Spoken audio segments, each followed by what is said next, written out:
I've consistently seen the power of having high expectations through my work at Arlington Collegiate High School.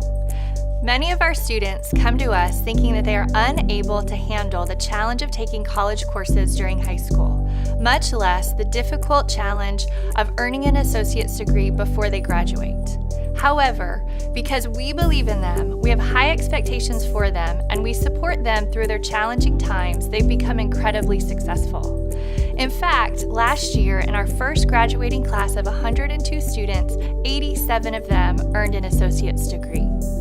I'm so excited to see high expectations as one of the indicators in the passion for work category of our new leadership definition. I truly believe that this will help our district grow and ensure that every student in Arlington is successful.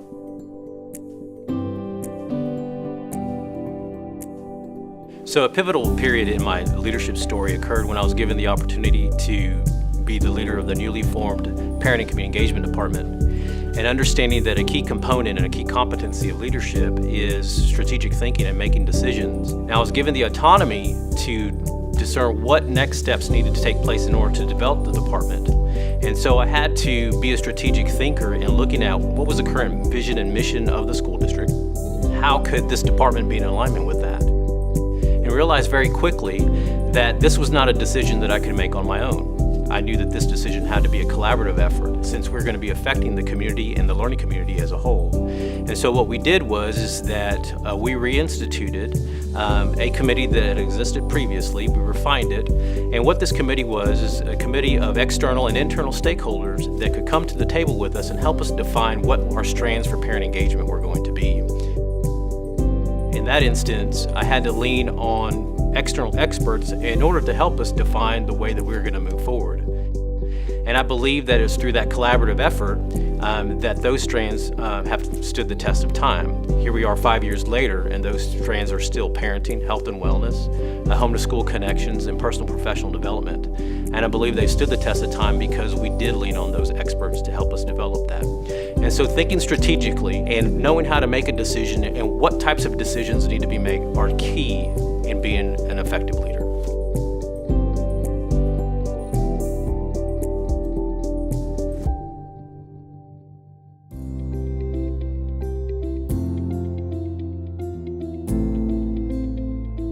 One of the fastest but most vulnerable ways for a leader to grow is by listening to the feedback of their staff. Every 6 weeks, I hold a town hall meeting where I ask teachers what's going well, but also what I can do as a leader to improve. Their honest feedback can sometimes be hard to listen to and accept, but with a growth mindset, it has really helped me look at areas I need to cultivate through the eyes of those I serve and lead. Nelson Mandela once said, "I never lose. I either win or I learn." I believe with that attitude and a growth mindset, anyone can make a commitment to personal growth, one of the categories in Arlington's leadership definition. A transformational moment in my leadership journey was during my first year as an academic dean. I was preparing to conduct one-on-one data meetings with teachers. I was ready to celebrate our growth, and then our data came in. They were below our projections. I felt overwhelmed with inadequacy. Surely, our lackluster performance was a result of my leadership. And then something clicked. I remembered my personal commitment. Grow others, improve daily. This was not about me. This was about student learning, teacher development, and leadership growth. Together, we reviewed the data, identified gaps, developed a plan for corrective instruction, and ways to monitor progress. Together, we recognized the importance of being adaptable in the midst of disappointment.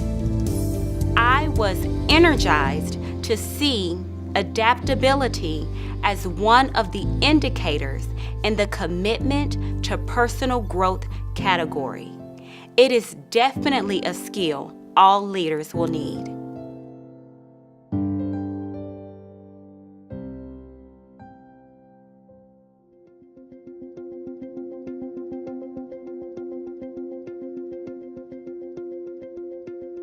An important moment in my leadership story is when I became a lead school counselor. I was so excited because I am relational. I knew people would be the center of my leadership efforts.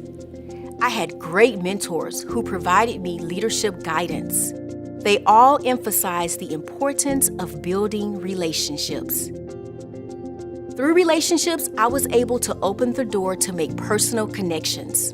From this experience, I learned as a leader to make it my goal to leave a trail full of student success with the team that I build. I am so proud to see this as one of the indicators in the dedication to the team category. In my journey as an educator, I first had to discover what coaching and feedback looked like for me. Through coaching conversations with other colleagues and through taking professional learning opportunities that were presented to me, I learned that good coaching and feedback isn't about criticism, it's about my growth as an educator. So it's a continual process. Good educational instructional practices involve coaching and feedback. And so for me to be able to model good coaching and feedback and what that should look like to educators, those educators are in turn able to take those good practices back to the classroom so that they can help with the success of their students.